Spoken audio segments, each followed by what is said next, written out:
I come to this paper with 12 interests. Over the past years, I've been engaging with indigenous knowledge to develop indigenous theology.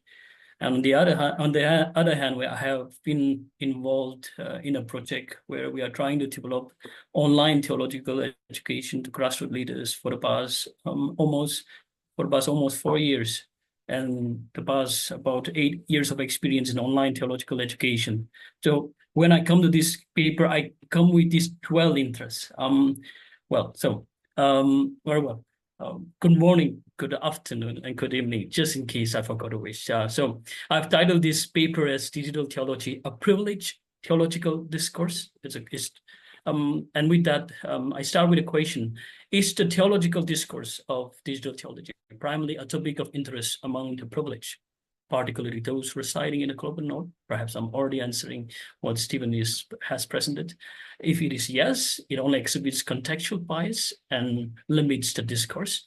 If the response is no, how do individuals, someone from marginalized groups, such as someone like me who comes from indigenous community in Northeast India, contribute to the theological discourse in question? This concept, the way I see it, is indeed valid, given the bulk of material on digital theology that has come from contexts that are typically considered developed or technologically advanced. In response to these questions and an exploratory research, I argue that examining how colonial ideologies were introduced, enforced, and received by indigenous communities in Northeast India can provide insights into developing digital theology from the perspective of the global South. This would be done making the case for digital theology from a position of margin or neglect, in which, despite its technological constraints and realities of digital divide, it engages in theological reflection and action to serve the community of faith. In this paper, I use the term decolonial or decolonization as a methodology to consider the historical experience of indigenous communities during the colonial period, that is in the late 19th and early 20th century. It also highlights their lived experience as a marginalized group with respect to the current digital divide that is there in Northeast India. In order to come to terms with the experience of neglect and marginalization in digital spaces, the lived experience of the digital divide in online education and online theological education, the use of digital technologies for theological reflection, the reality of accessibility, accessible content, and hybridity using digital application will be explored in this paper. Now, in the intersection of colonials and indigenous communities, as I was writing this paper, is a key part of the paper. However, keeping in mind the time constraint in this paper, I will provide only the abridged version of its content. Otherwise, it would take me 30 minutes. Indigenous communities like the Nagas, where I belong to that community. They had a very distinctive knowledge, indigenous distinctive knowledge, their way of life, values, and beliefs before the arrival of the colonials. So when I use the term colonials, I'm referring to American Baptists and also the British administrators and ethnocrafters during that time. While that might be the case, they impose values, including their belief system, through planting of schools and churches on the indigenous communities. Mostly in their hasty attempt to preach or evangelize the Christian faith, indigenous communities as a group of people were looked down upon. Their practices were discussed and reported, but in derogatory terms, and their beliefs were dismissed in comparison to major or dominant religions. Indigenous communities not only engage in oral tradition, but also constitute a distinctive aspect of social fabric. Their knowledge, their way of life, including their beliefs, were transmitted from one generation to the next through oral traditions, such as folk songs, folk tales, folk dances, and similar practices. However, upon the arrival and settlement and subsequent dominance by colonizers, the importance of oral tradition was overlooked as they prioritized the written text of the Bible. When Western missionaries encountered the indigenous communities and witnessed their beliefs and practices, it was deemed superstitious, evil, and when they're looking at the traditional religion, it was seen as a form of demon worship. Along with such outright derogatory labeling, cultural practices that were associated with traditional religion was banned. It was prohibited as well. What was done? Unfortunately, What happened then is that what is written down, documented, taught by Western missionaries and British administrators and or ethnographers was further carried out by later researchers, scholars, and practitioners who wrote about the indigenous communities, including those who are part of the indigenous community. So in terms of theologizing, following the departure of colonials in the 1950s, indigenous communities carried forward the missionary evangelistic work, schooling and translation work, as they were taught. So as the colonials dismissed indigenous heritage and culture, the early indigenous converts, most of them, by and large, most of them distanced themselves from the indigenous values and practices. In response to this reality, however, there was an effort to relate with one's traditional heritage in 1960s. This was not a concerted effort. There was a sporadic interest into sort of recover, reclaim the traditional heritage. M. Horam, one of the earliest scholars among the indigenous communities of the time, could argue that, after all, Jesus Christ did not lay down any specific form to worship human God. If the Western Christians can sing, dance, and drink and yet be Christians, why should not the Nagas have their way of life and still be good Christians? Those were the sentiments in the 1960s. Over time, however, theological discourse among indigenous communities in and from Northeast India are largely being carried forward in a twofold direction, broadly conceived. The first theological task is carried forward by the church, or I would use the word conservatives, who continue to uncritically carry forward the task and legacy of Western missionaries, while the second task, mostly seated in the academia, resists the dominant voice and recognize context as an important theological category as they respond to the contextual concern of indigenous communities. Over time, in terms of ideological reception, as colonials have thoroughly established their values and practices, indigenous communities would struggle to make collective decisions without colonial approval. A key component of that field, of that colonial approval, is the development of dualistic thinking, which distinguishes between sacred and secular. As a result, the first group views anything secular that includes technological, digital tools and resources with distrust. They look at it with distrust. Every time when you say it about digital theology, there is a sense of distrust already. Similarly, as with the second group, they are wary of anything colonial, thus critical of digital colonialism or digitality that has come to occupy their public or everyday space. Given this reality, in the area of theologizing, how can someone in such a milieu, in such a context, engage in digital theological discourse? Should I identify with the privileged or the marginalized, or both? I argue for digital theology, in this case, from a position of margin or neglect, in which, despite its technological constraints and the realities of digital divide, makes an effort to engage in theological reflection and action to serve the religious community. Now, before I go there, I want to lay out why Northeast India have various disadvantages in the area of technological advancement. The reason these are for some of the reasons that I laid out. In the post-independent period, having been impacted by colonial relations, the government elite of India made the decision to embrace Western-oriented outlook. Because of this preference, Western values, economic models, certain regions, such as Northeast India, were marginalized because they did not correspond to the needs of immediate development priority.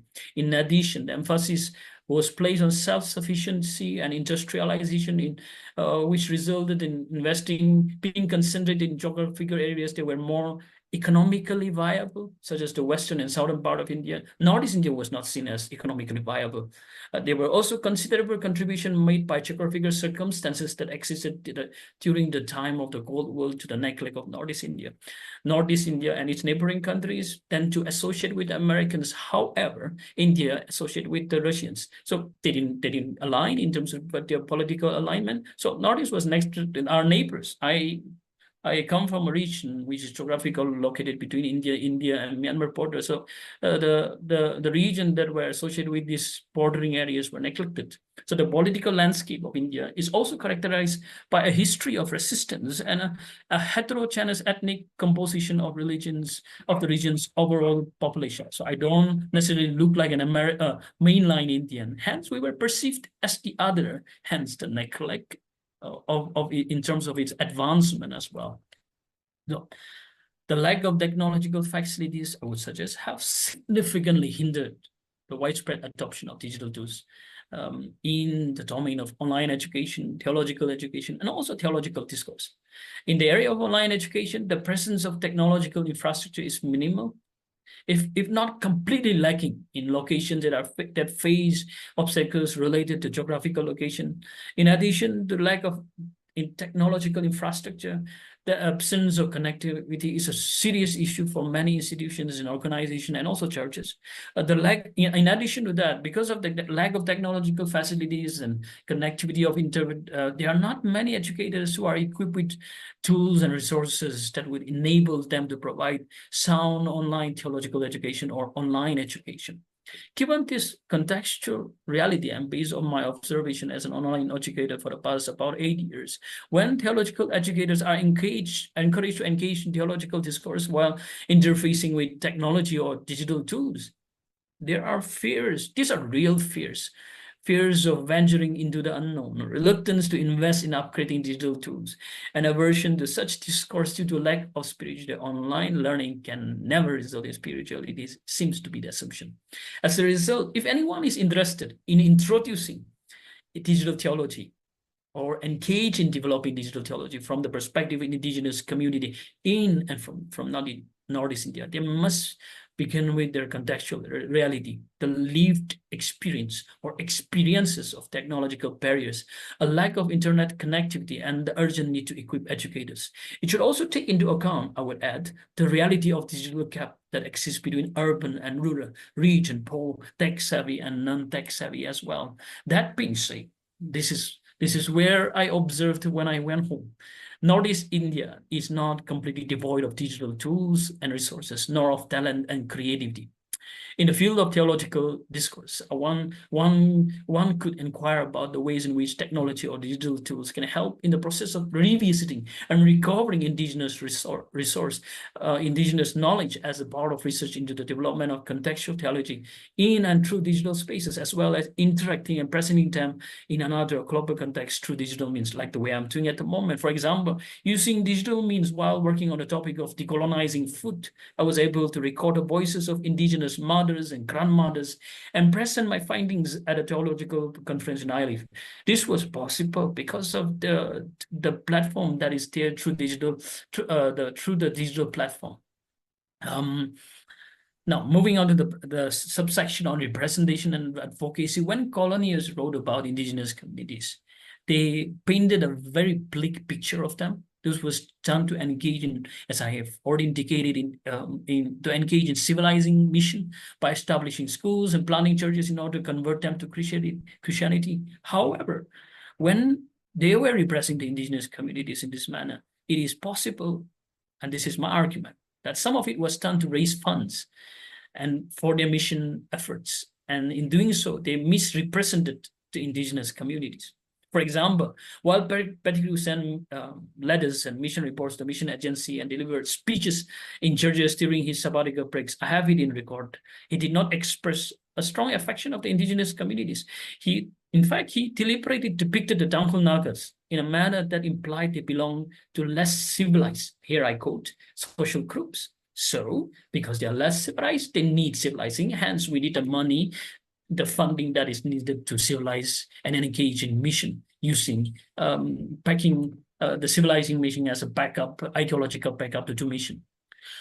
When colonials wrote about, I forgot to click that part of it. Yet, this is another aspect that I would add. Yet, if anyone seek to engage in theological discourse in such situations, they should also be mindful of distortion of information, especially when it comes to the availability of technology and gap in online education or theological education. Because of certain fears and misconceptions that is there is a tendency to sort of integrate the modern and the indigenous. So despite the existing social disparity, even in a small town setting, I observed that people have started using digital technologies for theological inquiry to foster spiritual growth and community building. For example, during the COVID-19 outbreak, Pungyo Baptist Church began an effort to live stream their service on Facebook. It eventually moved to YouTube. They continue to live stream Sunday services, providing a forum for spiritual growth and community building. They now have an average, every Sunday, average of 3K viewers and participants, as well as 800 plus face-to-face church attendance. Now, I interviewed some people, including the pastor, concerning in terms of the impact. In a context where digital resources are limited, they have been able to carry out their role of advocacy in some sense of embodied manner, addressing various areas of the community. This demonstration or embodiment of communitarian traits of indigenous communities can be manifested in various ways, including catering into the spiritual and emotional needs of the elderly and the sick who are unable to attend and participate in church services. This makes sense because we are from the hill areas. People need to climb the hills to come to church, and many people who are elderly and the sick cannot do that, not in a physical position to come, so they can attend the service through live stream service. Those who hesitate to attend the church for some reason, they are still watching, and those who miss the church or want to replay the sermon for their own purposes, they are able to do so through this live stream channel. Building and fostering connection among indigenous community members who have migrated to various parts of Indian metropolitan cities and other parts of the globe. People like me who have migrated to southern part of India, we are able to be part of this service and join the service, even though we are not there. And not only that, extending their support beyond their own members by empowering other Tangkul churches scattered across different villages and cities. They are encouraging people to engage in such digital interfacing of their service with the digital spaces. Using a smartphone and a small camera, they are able to live stream it without much investment to it, is what I'm trying to say. Accessible content and hybridity. As a community that was asked to abandon their cultural heritage, there were some attempts, as I've mentioned, of reusing traditional song stories and chants in the 1960s. There were isolated efforts to compose Christian songs using indigenous tunes and to translate English hymns into the Tangkul language. This was not a coordinated effort of Tangkul Baptist churches or its associations. It emerged from a deep desire, to sing traditional songs, come together, worship with cultural flair while discovering and reclaiming their cultural heritage. And such initiative, though it was beautiful, though it's still beautiful, it mostly remained in hard copy. However, in response to the increased demands, particularly among, I quote, Tangkul netizens, an attempt was made in 2015 to make Kokrumla available as a mobile app. And through this initiative, which was sanctioned by the Tangkul Baptist churches, a mobile app was created by four of them, Vashi, Taimaya, Hungyo, and Rinkan. This allows users now to use smartphone to access sources such as hymns in their online language. It can be used in face-to-face worship services when there is no access to internet as well. This hybridity works effectively for both occasional and regular internet users as well.